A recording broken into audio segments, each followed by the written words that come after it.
तकरीबन शाम तक ऐसा सर कंडीशन हो गया था, मुझे लग नहीं रहा था कि मैं आज बच के निकलूँगा यहाँ से। भीड़ आक्रोशित थी, कभी भी मेरे को हमला कर सकती थी, मेरे ऊपर हमला हो सकती थी। सलाम साथियों, आप देख रहे हैं हिंदुस्तानी मीडिया। अभी हम मौजूद हैं मधुबनी में और हमारे साथ बहुत सारे यहाँ पर बैंक कर्मी हैं जो कि ग्रामीण बैंक में कार्यरत हैं। आज ये लोग धरना प्रदर्शन कर रहे हैं। धरना की वजह यह है क्योंकि पिछले दिनों हमने एक रिपोर्टिंग की थी जिसमें आपको बताया था कि किस तरह से कपसिया में एक इंसान के अकाउंट में भू अर्जन पदाधिकारी के द्वारा गलती से 1,48,613 रुपये पहुँच जाता है। उस पैसे के पहुँचने के बाद साहब पैसा निकाल लेते हैं 20,000 रुपये, ये समझ करके कि ये पैसा उनका है। लेकिन फिर बैंक कर्मी उन्हें जा करके ये बात बताते हैं कि जो पैसा आपके पास आया है वो पैसा कहीं ना कहीं आपका नहीं है और ये पैसा गलती से आप तक पहुंच गया है। जिसके बाद होता ये है, वहाँ एक CSP चलाने वाले इंसान गुड्डू जी होते हैं जो जा करके परिवार वाले को इन्फॉर्म करते हैं कि पैसा आपका नहीं है, इसलिए आप पैसा जमा कर दीजिए। इस कड़ी में वो कुछ लोगों के साथ जाते हैं और ले जा करके भू अर्जन पदाधिकारी के द्वारा भेजे हुए एक इंसान के साथ पैसा जा करके बैंक में वापस कर देते हैं। लेकिन वापस करने के बाद जब वो घर पहुंचते हैं उसी कड़ी में उनकी तबीयत खराब हो जाती है। तबीयत खराब होने के बाद उनके जिस्म से काफ़ी पसीना बहता है, ऐसा लगता है कि शायद उनके हार्ट में कोई तकलीफ है। उसके बाद परिवार वाले उन्हें कौशल कुमार के यहाँ ले जाकर एडमिट करते हैं और वहाँ उनकी मृत्यु हो जाती है। मौत के बाद लोगों में गुस्सा आता है और उनका ये कहना है कि इसके जिम्मेदार बैंक वाले हैं। हमने जब परिवार वालों से बातचीत की तो कहीं ना कहीं उन्होंने भी हमसे जब बातचीत की थी थोड़ी बहुत बातचीत बढ़ा चढ़ा करके कही। जैसे में उन्होंने ये बात कही थी कि जो पैसा उनके पास आया है वो पैसा आधा उनका है और आधा कहीं से आ गया है। हालांकि जब हमने आपको पहले न्यूज़ दिखाया था उसमें बैंक स्टेटमेंट भी बताया था कि उनके बैंक स्टेटमेंट में साफ साफ लिखा हुआ था कि ये पैसा NEFT के द्वारा आया है। जब NEFT के द्वारा पैसा पहुंचा था इसका सीधा मतलब है कि पैसा सरकारी था। लेकिन सरकारी पैसा होने के बावजूद जिस तरह से मामला सामने आए, जिस तरह से परिवार वालों ने इस बात का दावा किया कि ये पैसा उनका है, कहीं ना कहीं ये गलत बात थी। हुआ ये कि फिर गांव वालों ने जो गुड्डू नाम के इंसान थे उनके साथ कहीं ना कहीं बदतमीजी की, उन्हें घेर लिया। इन लोगों का ये आरोप है कि 400-500 लोग बैंक में भी पहुंचे, वहां जा करके मैनेजर को घेर लिया और उनका ये कहना था कि अगर तुम लोग हमें पैसा नहीं दोगे 4 लाख रुपए तो हम तुम्हें भी जिंदा जला देंगे, और न सिर्फ जलाएंगे बल्कि लाश के साथ जला देंगे। और इस तरह से कहीं ना कहीं डराया धमकाया गया। लेकिन जब इन लोगों ने रीजनल मैनेजर से बातचीत करने की कोशिश की तो यहाँ से भी इन्हें कोई खास सहायता नहीं मिला। हम वहाँ के जो प्रशासनिक वहाँ जो मैनेजर हैं हम उनसे बातचीत करने की कोशिश करेंगे और गुड्डू जी से भी बात करके समझने की कोशिश करेंगे कि आखिर क्या कुछ पूरा मामला। क्या नाम है? सुरभि। क्या वजह है यहाँ पर इस तरह से धरना प्रदर्शन करने की? जिस तरह से रीजनल मैनेजर अमानवीय व्यवहार कर रहे हैं, इररिस्पॉन्सिबल हैं, इनह्यूमन हैं, इसका विरोध कर रहे हैं हम लोग। क्या लगता है आपको कि क्या ऐसी वजह है जिसकी वजह से रीजनल मैनेजर के खिलाफ तमाम जो कर्मचारी हैं वो यहाँ पर मौजूद हैं? क्या ऐसा काम किया है उन्होंने? आए दिन करते रहते हैं। मैं तो 3 महीने से हूँ, बाकी 1 साल से यहाँ जो लोग हैं वो भी हमेशा से परेशान है। उनका फ़ोन कॉल्स करने पर उनके बात करने का तरीका जो एक सीनियर का होना चाहिए वो कतई नहीं रहता है। बिल्कुल ही बदतमीज़ी के साथ कह सकते हैं कि वो बात करते हैं लोगों से। अपने टारगेट को पूरा करने के लिए वो खुद इतने हार्श हो जाते हैं और इतने बुरे तरीके से बात करते हैं कि जो शायद हम अपने घर परिवार में भी किसी से इस तरह बात ना करते हो। अभी रिसेंट में जो यहाँ घटना हुई कपसिया की, जिसमें हमारे ही 2019 बैच से मैं हूँ, उसी बैच से अमन आयुष जी हैं, वो ब्रांच में पोस्टेड थे। उस दिन हमारे यहाँ APY कैंप था, हम सभी ग्रामीण बैंक में शाखा में अमन आयुष जी थे। उनको 500 लोगों ने घेर रखा था। उन्होंने फ़ोन किया रीजनल मैनेजर को कि सर हमें यहाँ लोगों ने घेर लिया है, आग लगा देंगे, कह रहे हैं कि लाश के साथ आप सबको जला देंगे, आप प्लीज़ हमारी मदद कीजिए। वैसे सिचुएशन में जबकि ज़रूरत थी कि वो खुद जाते, सब कुछ छोड़ छाड़ कर वो अपने स्टाफ की सुरक्षा करते, वो उनको कह रहे हैं कि आप मेल कीजिए, आप चिट्ठी लिखिए। ऐसे सिचुएशन में मेल करना, फिर भी चलिए उन्होंने मेल किया और मेल में उन्होंने लिखा प्लीज़ हेल्प। अब इसके आगे वो क्या हेल्प करते, उनका दायित्व था, उन्होंने कुछ नहीं किया। शाम तक इंतज़ार करते रहे, कोई रिएक्शन नहीं आया। ऐसे सिचुएशन में मेल मांगना ही कहाँ तक जायज़ था? और आपने क्या रिस्पॉन्सिबिलिटी ली? कुछ नहीं ली। और अगर आप अपने पावर का प्रयोग करते हैं तो उस कुर्सी की जो रिस्पॉन्सिबिलिटी है, जिम्मेदारी भी आपको उठानी होगी। अगर आप नहीं उठा सकते हैं तो आप अयोग्य हैं, और अयोग्य हैं तो इस कुर्सी को छोड़कर चले जाइए। इसलिए हम यहाँ इस वक्त यही कहेंगे कि इस RM के अंदर हम बहुत असुरक्षित फील कर रहे हैं। सभी महिलाएं एक ब्रांच में ब्रांच मैनेजर हैं, सबके अंडर एक ब्रांच काम है, जिम्मेदारियां हैं। ऐसे में हम काम कर रहे हैं, कल को हमारे साथ कोई घटना होती है तो हमें कौन बचाने आएगा? जिनके ऊपर हमें भरोसा है उन्होंने तो हाथ खड़ा कर दिया। कि भाई हम कुछ नहीं कर पाएंगे, मेरे से नहीं हो पाया। अगर आप मान भी लेते हैं कि आपने गलती की, तो ऐसी गलती करने के लिए तो हम कुर्सी पर आपको नहीं बैठाए हैं। तो जब तक ये आरएम हटते नहीं हैं तब तक यहाँ कोई काम नहीं होगा। हम ग्राहकों को सेवा देंगे, ग्राहकों के साथ हैं, लेकिन बैंक का कोई ऐसा काम जिसमें हमें असुरक्षा महसूस होगी वो तब तक हम नहीं करेंगे जब तक ये आरएम यहाँ से चले नहीं जाते हैं। हमारे साथ अभी सीएसपी चलाने वाले गुड्डू जी भी हैं, जिनके साथ उस दिन जब घटना हुई थी तो किस तरह से इनके साथ रवैया अपनाया गया ये आप सब जानते हैं।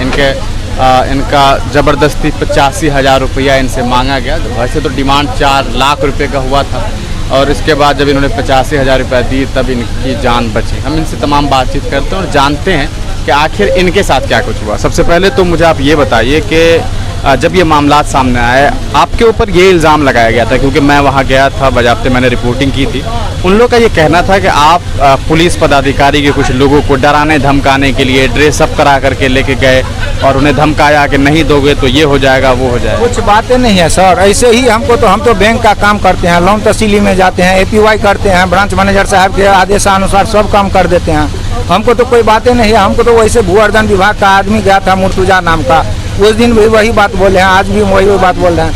वो गया वहाँ पर जा कर के उसको पैसा एकदम आराम से पैसा लुचाई राम जी ने जमा किया और जमा करके वहाँ पर ब्रांच गया, ब्रांच में वहाँ पर जमा करके वहाँ पर घर आया, उसी गाड़ी से हम उसको छोड़ दिए।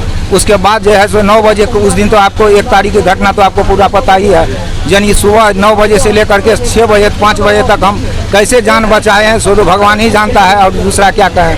दूसरा बात, हमारे आरएम साहब भी व्यवस्था में हमारे शाखा प्रबंधक महोदय तो बहुत परेशान थे, क्योंकि यहाँ की घटना जो है सो ब्रांच में ना आग लगा दे, 50-100 की संख्या में भी ब्रांच में अंदर में प्रवेश कर चुका है, जो CCTV कैमरा में कैद है। दूसरा बात, यहाँ पर दूसरे दिन जिस दिन 20,000 जमा भी किया है उस दिन का भी CCTV कैमरा में कैद है। कोई भी धमकाने की बात नहीं है।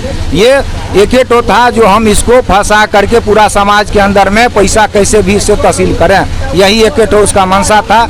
जो मर गया उस बीमारी से कहीं भी मर सकता है। आज है 3 दिन के बाद हम ही नहीं रहेंगे, इसका कोई गारंटी है कोई नहीं। 4 लाख रुपए की जो बात है कि आपसे 4 लाख रुपया मांगा गया, क्या कह करके मांगा गया? 4 लाख रुपया कर रहा था, जो आपको जो है सो यहाँ पर आप ही मैंने आप भू अर्जन विभाग और बैंक के कारण जो है सो हमारा ये बूढ़ा मर गया, इसीलिए 4 लाख रुपया दीजिए। अच्छा, उनका कहना है कि आप लोगों ने ही उनको मार दिया? हाँ, इसीलिए। तो अच्छा, हम वहाँ गए थे, हमने बैंक स्टेटमेंट देखा था और हमने उसमें रिपोर्टिंग भी किया था कि किस तरह से जो 1,48,613 रुपया भू अर्जन की तरफ से चला जाता है। तो उसके बाद यहाँ से जिला शाखा को एक लेटर गया था कि आप जाके उनको इन्फॉर्म कीजिए, तो इन्फॉर्म करने के लिए आप ही गए थे? यहीं शाखा प्रबंधक का जो लेटर गया था उसके बाद हमको तो सर हमारे कष्ट खाता होल्डर था, हमारे यहाँ का खाता था, इसीलिए हमको सर यहाँ पर हमारे शाखा निर्देशानुसार हमको सर जाना पड़ा। नहीं जाएंगे तो शाखा प्रबंधक आपके साथ हर वक्त रहते हैं, मदद करते हैं। आज से नहीं 2012 से काम करते हैं। पूरा गांव में कहीं भी हमारा कोई भी आज तक तो कुछ नहीं हमारे ऊपर बिलेम आया था। ये कैसा बिलेम लगा दिया जो हमके हर्जन है, इसीलिए अब उसके यहाँ पर 700 के भीड़ में हम क्या करें बताइए आप। अच्छा, जो पैसा मांगा गया आपसे उसके बाद गांव समाज में कोई बात आपने रखी या नहीं रखी? पूरा समाज हमको बोला सर, 2 मुखिया, थाना अध्यक्ष के सामने में थाना अध्यक्ष हमारे हाथ से, हमारे जो आदमी थे 85,000 रुपया कैश लिया है हमारे पास। अध्यक्ष लिया हमसे पैसा? कितना? थाना अध्यक्ष लिए हैं पैसा? नहीं, थाना अध्यक्ष के सामने थे थाना अध्यक्ष। हाँ, वो बोला कि जो पैसा नहीं दोगे तो तुम मर जाओ, 85,000 दे दो तो टटका टट। कहाँ के थाना अध्यक्ष? अरेर थाना अध्यक्ष। अरेर थाना अध्यक्ष के सामने में आपसे पैसा लिया गया और उन्होंने ये बात आपको नहीं कही? उनके पास ऐसा पुलिस प्रशासन नहीं था जो आपको बचा? बोला एक्ट लगा देगा, आपको हर्जन एक्ट कर देगा, आप परेशान हो जाइएगा। आप जनरल से आते हैं, आप गरीब आदमी हैं तो परेशान कर दीजिए आप हर्जन हो करके, किसी को एक्ट लगा दीजिए, किसी को कुछ लगा दीजिए जो आप मर जाए। तो यही है। तो बैंक में कुछ नहीं। मुखिया कहाँ के थे वहाँ?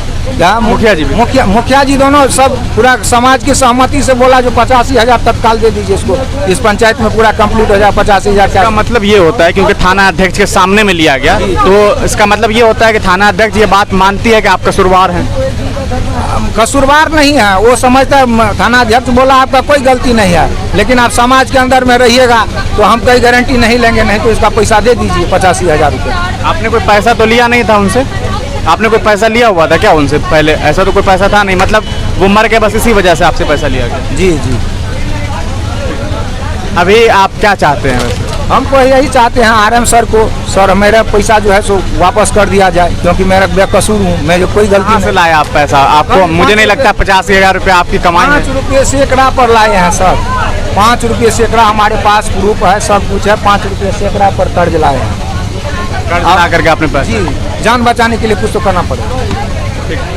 हमारे साथ अभी कपसिया के ब्रांच मैनेजर हैं, हम उनसे बातचीत करते हैं और उनसे जानते हैं कि जो कुछ मामलात सामने आया था उसके बाद आखिर क्या वजह है कि आज ये लोग धरना प्रदर्शन कर रहे हैं। क्या वजह है कि रीजनल मैनेजर के खिलाफ तमाम जो कर्मचारी हैं वो मिलजुल करके धरना कर रहे हैं और उनके लिए उनके खिलाफ नारा लगा रहे हैं कि उन्हें जल्द से जल्द यहाँ से हटा दिया जाए। सबसे पहले तो सर आपका बहुत बहुत स्वागत है हमारे। Welcome sir. जिस तरह का मामला सामने आया आपके वहाँ, मैंने आपके कपसिया में हम वहाँ गए थे, हमने तमाम न्यूज़ कवर किया क्योंकि हमने वहाँ के बैंक स्टेटमेंट को चेक किया था, आपके यहाँ से हमें मिला था, हमने उसमें देखा कि किस तरह 1,48,613 रुपये पहुँच गया था। जब आपको यहाँ से जो आपका मेन शाखा है वहाँ से जब आपको लेटर दिया गया था उसके बाद आपने क्या किया था? क्या आपने कोई रिटर्न लेटर दिया था लुचाई राम को कि आपको वो पैसा वापस करना होगा? क्योंकि मेन आपका हेडक्वार्टर ने आपको भेजा, इन्फॉर्म किया, भू अर्जन पदाधिकारी की तरफ से आपको जो इन्फॉर्मेशन दिया गया था, उसके बाद आपने क्या किया था? सर भू अर्जन पदाधिकारी के द्वारा मुझे कोई इन्फॉर्मेशन नहीं मिली थी। कहाँ से आपको इन्फॉर्मेशन? हमको क्षेत्रीय कार्यालय से इन्फॉर्मेशन मिली थी। मतलब क्षेत्रीय कार्यालय को हो सकता है भू अर्जन पदाधिकारी की तरफ से मिला। भू अर्जन पदाधिकारी के यहाँ से सर लेटर आया हुआ था 28 तारीख को कि ऐसे ऐसे अकाउंट में पैसा गलत क्रेडिट हुआ है, उसको आप लोग फ्रीज करके उसको होल्ड लगा दीजिए। तो 28 तारीख को सर हमने यही काम किया। जैसे हमें इन्फॉर्मेशन मिली शाम के आसपास में, तकरीबन 3-4 बजे के आसपास में हमें इन्फॉर्मेशन मिली कि अकाउंट में गलत पैसा क्रेडिट हुआ है। उसके बाद सर हमने खाता को फ्रीज कर दिया। 28 तारीख की सर ये बात है। उससे पहले जब मैंने अकाउंट चेक किया तो कस्टमर 10-10 हज़ार 2 बार ट्रांजेक्शन करके निकाल चुके थे पैसा। 30 तारीख को सर भू अर्जन पदाधिकारी हमारे ब्रांच में आए थे, उनके साथ में पुलिस बल के भी 2 अधिकारी थे। वो लोग जो लुचाई राम है उनके यहाँ विजिट भी किए और उनके साथ में हमारे बीसी वो उनको घर दिखाने के लिए गए हुए थे। उनके साथ गए थे भू अर्जन पदाधिकारी के साथ में। वो पदाधिकारी खुद गए थे? हाँ, पदाधिकारी पुलिस के जो बल थे वो भी गए थे और हमारे बीसी उनको घर दिखाने के लिए वहाँ पे गए हुए थे।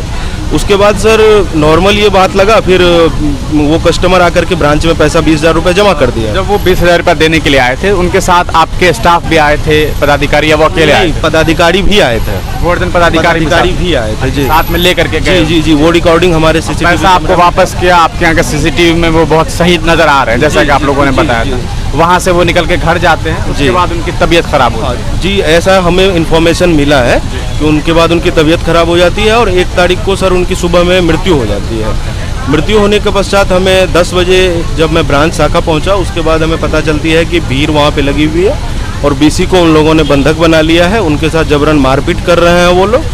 और उसमें एक हमारे अधिकारी पे भी वो लोग आरोप लगा रहे थे कि इनका भी इसमें हाथ है, ये भी आए हुए थे और उनके ऊपर भी भीड़ आक्रोशित थी उस समय पे। आनंद फानन में सर हमने ब्रांच से अपने अधिकारी जो थे उनको दूसरे शाखा कलवाही में भेज दिया कि आप यहाँ से चले जाइए, आपके ऊपर हो सकता है भीड़ है, कुछ प्रॉब्लम हो सकता है। तकरीबन 11:30-12 बजे के आसपास में सर हमने क्षेत्रीय कार्यालय को इस मैटर पे सूचित किया। तो सर का कहना था कि आप मुझे पहले मेल कर दीजिए, जबकि सर मेरे पास आपने मदद के लिए जब रीजनल मैनेजर को फोन किया उनका कहना था कि आप मुझे मेल कीजिए, पहले आप जो सिस्टम है उस पर आ जाइए, पहले आप उस पर मेल कर दीजिए। उसके बाद हम तकरीबन 12 बजे के आसपास में हम इनको सूचित किए और 12:30 के आसपास में, सर एग्जैक्ट हमको अभी टाइमिंग याद नहीं आ रहा है, लेकिन 12:30 के आसपास में घंटे के बाद इनको मेल हमने कर दिया। उसके बाद सर किसी भी तरीके की क्षेत्रीय कार्यालय से ना मुझे मदद मिली, मैं मदद की गुहार करता रह गया तकरीबन शाम तक। ऐसा सर कंडीशन हो गया था, मुझे लग नहीं रहा था कि मैं आज बच के निकलूंगा यहाँ से। भीड़ आक्रोशित थी, कभी भी मेरे को हमला कर सकती थी, मेरे ऊपर हमला हो सकती थी। दोबारा कोई फ़ोन रीजनल मैनेजर की तरफ से गया भी कि नहीं गया? दोबारा सर जब मैंने इनको 12 बजे के आसपास में कॉल किया तो पुनः फिर 1:30 बजे के आसपास में जब मैंने इनको कॉल किया तब ये हम मुझे बताए कि आपका मैं फ़ोन लगा रहा था, आपका फ़ोन नॉट रीचेबल आ रहा था। अब सर जो भी बात है नॉट रीचेबल आ रहा है। रीजनल मैनेजर से आपकी बातचीत हो रही थी, उसके बीच में जब क्योंकि 1.5 घंटा के आसपास के बाद आपको फ़ोन गया, 12 बजे के बाद 1:30 बजे, सर का कहना था कि आउट ऑफ रीचेबल थे आप। क्या उस बीच में आपके पास किसी और का कॉल आ रहा था या नहीं? बहुत कॉल आया है सर उस बीच में मेरे पास में। सिर्फ सर का नहीं आ पा सर का नहीं आ पा रहा था। अब इनमें उनकी मंशा क्या थी, ये बात तो वही स्पष्ट करे कि उनकी क्या मंशा थी। वो कॉल करना नहीं चाहते थे या किस बात की वो फिर उसके वेट बाद कर जब रहे आपने थे। 1:30 बजे बातचीत की, तो फिर वो उसके मुझे बाद- बोले कि आपका मेल कर दिया क्या आपने मुझे। मैं सुन के स्तब्ध हो गया कि एक सर से जिस समय मैं हेल्प मांग रहा हूँ वो मुझे बोल रहे हैं कि आपने मेल कर दिया अच्छा, क्या। दोबारा 1:30 बजे भी यही बात कह रहे हैं। 1:30 बजे भी वो यही बात हम मुझे बोल रहे थे कि आपने मेल कर दिया क्या मुझे। अब मैं डीडीसी साहब के पास जा रहा हूँ, कहाँ कहाँ जा रहा हूँ। ये तकरीबन 1:30-2 बजे के आसपास बीसी भी मेरे जो अरेड थाना के थाना अध्यक्ष है उनकी मदद से वो लोग बीसी को बंधक मुक्त करवा करके मेरे ब्रांच में भिजवा दिया गया उनको। वो ब्रांच में बैठे हुए थे। उसके बाद भीड़ फिर ब्रांच में आना शुरू हो गया सर। कुछ लोग पब्लिक ब्रांच में आए थे, वो लोग मुझे बोल रहे थे कि आप लोग बीसी को छोड़ दीजिए, यहाँ से जाने दीजिए, नहीं तो फिर हम ब्रांच में भी आग कुछ करेंगे और इनको तो मारेंगे ही मारेंगे।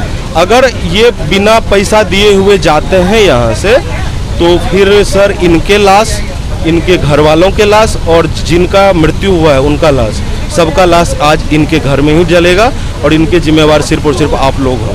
सर मैं इतना भयभीत था इस मैटर पे, लेकिन क्षेत्रीय कार्यालय से किसी तरीके का इंफॉर्मेशन या किसी भी तरीके की कार्रवाई मुझे बचाने के लिए मेरे जान के ऊपर इतनी आन पड़ी थी कि कभी भी मेरी हत्या हो सकती थी। मेरे शाखा में जो कर्मचारी थे उनकी हत्या हो सकती थी, लेकिन इन लोगों को किसी भी तरीके का कोई परवाह नहीं था। ये किस पूर्वाग्रह से ग्रसित थे मुझे इस क्या बात नाम है का आपके रीजनल मैनेजर? श्री पंकज नयन सर। अच्छा, उसके बाद फिर कभी उन्होंने हालचाल नहीं पूछा? उसके बाद सर ये 1 तारीख को घटना हुई है, फिर मैटर को हम लोग 5:30-6 बजे तकरीबन के अप्रॉक्स में 85,000 रुपये उनको दे करके हम लोग सर वहाँ से अपनी जान तो ये बचा जो कर 85,000 रुपये दिया गया, अभी हमारी बात आपके जो CSP वाले हैं उनसे हुई थी, गुड्डू जी से। उनका ये कहना था कि उस वक्त जब ये पैसा जमा किया गया थाना अध्यक्ष वहाँ पे मौजूद थे। जी, थाना अध्यक्ष थे वहाँ पे। क्या आपको नहीं लगता है कि प्रशासन मधुबनी ज़िले की, खास करके जो आपके अरेर के थाना अध्यक्ष रहे होंगे, वहाँ की प्रशासन इतनी कमज़ोर है कि 10 आदमी या 1,000 आदमी वहाँ पे क्यों ना हो, क्या प्रशासन भी इसमें शामिल हो गया कि अगर कोई चीज़ गलत हो रहा है तो उसके लिए उन्होंने 85,000 रुपये दिलवा दिया? क्या उनके पास फोर्सेज नहीं थे? सर उन लोगों का कहना था कि भीड़ इतनी बेकाबू है कि हम लोग कुछ नहीं कर पाएंगे, आप लोग को सर पैसा देना ही लास्ट सॉल्यूशन है। अच्छा, सिर्फ पैसा देना, या उन्होंने ये नहीं कहा कि हम पैसा रिकवर करवा देंगे? जी नहीं सर, उस तरीके का कोई भी स्टेटमेंट ये उन्होंने नहीं दिया। मतलब ये था कि 85,000 दे दो तो बच जाओगे, वरना नहीं बच पाओगे, आज तुम्हारी मृत्यु निश्चित है। अच्छा, उनका 85,000 तो चला गया। साहब बता रहे हैं कि शायद उन्होंने 5 रुपये सैकड़े के हिसाब से कहीं से पैसा एकत्रित किया था। अब वो पैसा, चूँकि उनका पर्सनल पैसा है, वो क्या वो कभी रिकवर हो सकता है? कोई ऐसा प्रोसीजर है बैंक का? सर बैंक का इस तरीके का मुझे नहीं लगता कोई प्रोसीजर है कि वो पैसा रिकवर हो पाएगा। उनका ये पर्सनल लॉस होगा? ये तो सर पर्सनल लॉस है। ये पर्सनल लॉस बीसी का भी है और मेरा भी है, क्योंकि मेरी भी इज्जत उसमें गई है। पैसे मैंने भी उनमें दिए हैं कुछ, क्योंकि जिस तरीके से वहाँ पे माहौल था, बीसी के क्रेडिट पे उस समय में पैसे देने को कोई तैयार नहीं थे। मैंने वहाँ के कस्टमर को किसी तरीके से कन्विंस करके उनसे पैसे दिलवाए। अभी क्या लगता है सर, ये तमाम मामला तो सामने आ गए हैं, अब आप लोगों का ये मांग है कि जो रीजनल मैनेजर हैं उन्हें हटा देना चाहिए। अगर नहीं हटाता है कोई उनको, या वो नहीं पद से हटते हैं, तो आप लोग क्या करेंगे? सर ये अभी हम लोग देख रहे हैं, क्योंकि इनका व्यवहार अमानवीय है हम लोगों के प्रति। हम लोग इनके अंदर में काम करने में असुरक्षित महसूस करते हैं। जिस तरीके से इनका व्यवहार 1 तारीख को मेरे प्रति रहा, हो सकता है ये घटना भगवान ना करे किसी और के भी साथ हो, लेकिन हो सकता है कुछ और भी हो सकता था उस दिन। तो अब इनके साथ और इनके सानिध्य में काम करने में हम सर असुरक्षित महसूस करते हैं, क्योंकि सर 1 तारीख के बाद से लेकर के अब तक आज 6 तारीख हो गए, और इस दरमियान में RM सर ने ना तो मुझे कभी कॉल किया इस संदर्भ में। 1-2 बार उनसे बातचीत हुई है, लेकिन वो अदर मैटर पे बातचीत हुई है, ऑडिट या एक अदर मैटर था बैंक। वो तो बैंकिंग का इस मामला। मैटर पे ना हमसे कभी पूछा गया, ना कोई हालचाल लिया गया। आज सर 6 दिन हो गए हैं, रात को मुझे नींद नहीं आती है इस मैटर पे। मैं उस दिन मरते मरते भीड़ को जो आक्रोशित देखा सर, मैं बच गया उस दिन। नहीं, वो तुम हम लोग गए थे, काफ़ी आक्रोशित थे लोग, उसमें तो कोई ये नहीं है, हमने खुद देखा था। अच्छा, बस एक आखिरी बात पूछना चाहूँगा, अगर नहीं हटते हैं तो क्या करेंगे? हम लोग सर फिर अनिश्चितकालीन हड़ताल पे जाएंगे, जब तक कि इनको उच्च प्रबंधन के द्वारा हटा नहीं दिया जाता है। और अगर नहीं, आप लोगों ने कुछ लिखित कहीं दिया है? लिखित दिया है सर हमने, अध्यक्ष महोदय अपने चेयरमैन सर को ये लिखित दिया है हमने कि सर इनका व्यवहार अमानवीय है हम लोगों के प्रति, इनको तत्काल प्रभाव से यहाँ से हटा दिया जाए।